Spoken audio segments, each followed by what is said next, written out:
Ibu bapak dan rekan-rekan muda, saudara dan saudariku, selamat pagi berkah dalam.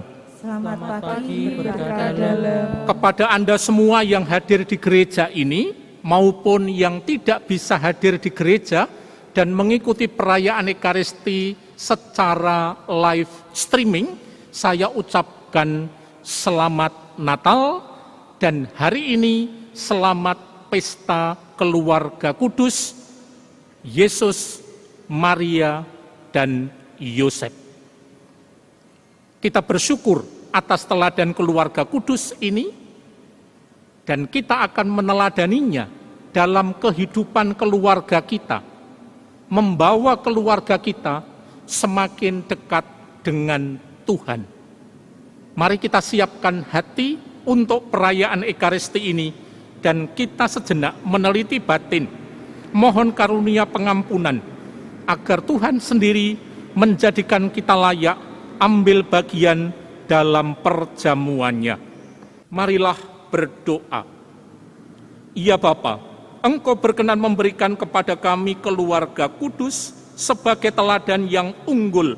Semoga kami meneladaninya dalam keutamaan hidup berkeluarga dan dalam ikatan cinta, agar kami layak menikmati dengan penuh sukacita anugerah hidup abadi di dalam rumah-Mu. Dengan pengantaraan Yesus Kristus, Putra-Mu Tuhan kami, yang bersama Engkau dalam persatuan Roh Kudus, hidup dan berkuasa, Allah sepanjang segala masa. Amin. Bapak, Ibu, saudara-saudariku terkasih, anak-anak yang dicintai oleh Tuhan, rekan muda dan remaja, baik Anda yang hadir di gereja ini maupun yang mengikuti secara live streaming dan berada di rumah, semoga Anda semua dalam keadaan sehat, bahagia, dan tetap dalam lindungan Tuhan. Saudara dan saudariku, kisah tentang Yesus yang dipersembahkan di Kenisah oleh kedua orang tuanya ditutup dengan dua ayat informatif, yaitu ayat 39 dan ayat 40 dalam bacaan Injil pagi hari ini. Kalau boleh saya mengulang dua ayat itu, dikatakan di sana, dan setelah selesai semua yang harus dilakukan menurut hukum Tuhan, kembalilah mereka ke kota kediamannya, yaitu kota Nazaret di Galilea. Anak itu bertambah besar dan menjadi kuat, penuh hikmat, dan kasih karunia Allah ada padanya. Ayat 39 menyatakan bahwa setelah mereka menyelesaikan kewajiban menurut hukum Tuhan, mereka kembali ke rumahnya, menjalani hidup sebagai sebuah keluarga, seperti keluarga-keluarga pada umumnya. Tidak beda. Tetapi bagi saya yang menjadi lebih penting adalah ayat 40. Di sana dikatakan, anak itu bertambah besar dan menjadi kuat, penuh hikmat, dan kasih karunia Allah ada padanya. Di situ ada 3 penanda atau ada 3 bukti bahwa Yesus bertumbuh menjadi pribadi yang sempurna. Apa 3 bukti itu? Bukti pertamanya adalah bahwa dia bertambah besar dan menjadi kuat. Jelas, ini adalah bukti badaniah, bukti fisik, di mana anak itu sehat. Dan ini segi biologis, menjadi penanda bahwa orang tuanya memperhatikan pertumbuhan biologis anaknya. Yang kedua, dikatakan penuh hikmat. Dan ini bagi saya adalah tanda secara psikososial anak ini memiliki kecerdasan intelektual kecerdasan emosional, kecerdasan sosial yang berkembang, dan itu karena didikan orang tuanya. Dan yang ketiga, kasih karunia Allah ada padanya, menunjukkan bahwa Yesus berkembang menjadi anak yang beriman kepada Bapa. Artinya dari sisi kecerdasan spiritualnya tidak diragukan. Dengan begitu, utuhlah perkembangan pribadi anak Yesus itu. Biologisnya iya, psikososialnya oke, religiusitas atau hidup beragamanya oke. Pertanyaannya, mengapa bisa begitu? Jawabnya sederhana.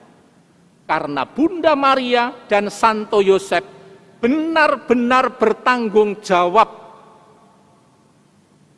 mendidik dan membesarkan anaknya. Dan Maria Yosef memberikan teladan nyata bagaimana dia taat kepada Allah, bagaimana dia taat kepada negara, dan bagaimana mereka mempunyai relasi sosial yang bagus dengan sanak saudara, dengan tetangga-tetangga mereka.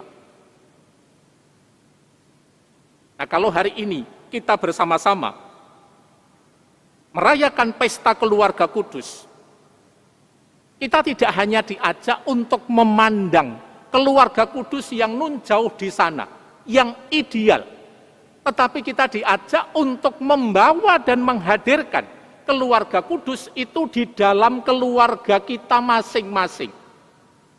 Supaya setidak-tidaknya hari ini kita benar-benar memahami dan sekaligus menghayati. Kalau yang hadir di sini kebanyakan bapak dan ibu, persis pertanyaannya adalah bagaimana semangat keluarga kudus itu menyemangati saya sebagai bapak dan ibu untuk bertanggung jawab terhadap pendidikan bagi anak-anak saya sehingga menjadi pribadi yang utuh, baik secara biologis sehat, secara psikososial jos, dan secara rohani atau keimanan tidak diragukan. Kita tahu betapa tidak mudahnya menjadi bapak dan ibu, terutama di saat pandemi seperti sekarang ini. Banyak orang tua berkeluh kesah, "Romo, saya stres." Lalu saya tanya, kenapa stres? Aduh, saya mesti menghadapi anak saya setiap hari. Nah, berbahagialah Bapak Ibu.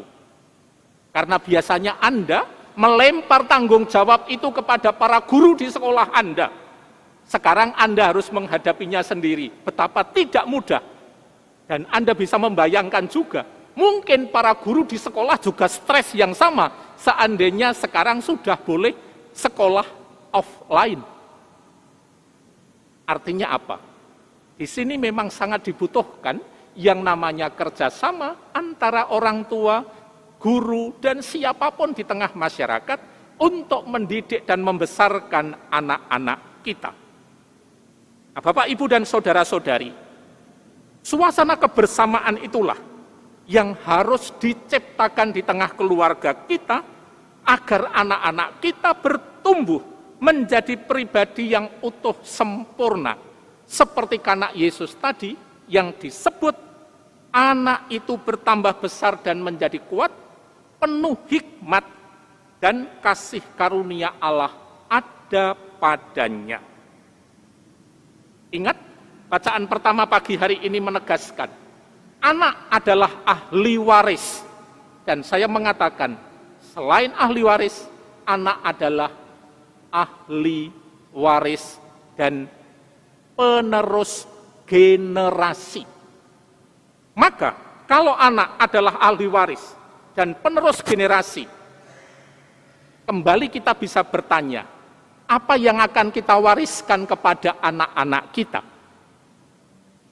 Apa yang akan kita teruskan kepada anak-anak kita? Akankah kita hanya mewariskan materi atau harta benda, ataukah kita juga terutama mewariskan nilai hidup, values of life. Kalau kita hanya mewariskan harta benda, anak nantinya juga akan cenderung menjadi orang yang matre, yang dipikir mung bondo kadonya. Tetapi kalau kita sebagai orang tua mewariskan nilai-nilai kehidupan, values of life, maka anak-anak itu juga akan terus mengupayakan menjadi nyata nilai-nilai kehidupan itu. Dan yang terakhir mau saya katakan, Bapak, Ibu, saudara-saudariku terkasih, teladan itu menjadi sangat penting dan sentral. Maria, Yosef memberi teladan kepada Kanak Yesus. Maka ada pepatah dalam bahasa Inggris yang menurut saya sangat bagus. Actions speak louder than words. Yang artinya adalah tindakan, teladan, contoh, perbuatan itu berbicara lebih aktif, lebih bermakna, lebih efektif daripada sekadar kata-kata atau omongan. Bapak dan Ibu, saya rasa, karena saya juga dididik oleh Bapak dan Ibu saya, Bapak dan Ibu saya tidak pernah mengatakan banyak tentang nek wis bar mangan atau habis makan tolong cuci piring. Tidak pernah mengulang-ulang itu. Tetapi Bapak dan Ibu saya hanya memberikan contoh. Habis makan, membawa piring ke dapur, mencucinya, dan dengan begitu anak-anak pun menjadi biasa untuk melakukan itu. Bapak dan Ibu saya tidak pernah banyak perintah. Kowe nek bengi arep turu sembayango, tidak. Tetapi kemudian Bapak dan Ibu duduk di amben, balai-balai. Habis itu kemudian mulai berdoa. Sehingga kami anak-anaknya mulai biasa ikut dalam doa. Pendek kata, satu yang ingin saya tegaskan, teladan menjadi penting. Berkat Tuhan menyertai keluarga Anda, membawa Bapak Ibu bahagia mendidik putra-putrinya, demikian juga putra-putri menjadi pribadi-pribadi yang taat, hormat, dan penuh kasih kepada orang tua. Allah kita tampak di dunia, Ia bergaul dengan manusia. Marilah berdoa. Allah Bapa yang Maha Kuasa, dalam sakramen ini Engkau menganugerahi kami roti kehidupan kekal serta anggur sukacita sejati. Semoga karenanya kami semakin dikuduskan sepenuhnya. Tunjukkanlah kepada kami jalan kebenaran, yaitu Putra-Mu sendiri yang akan membawa kami sampai kepada hidup yang kekal. Dialah Tuhan kami yang hidup dan berkuasa sepanjang segala masa. Amin.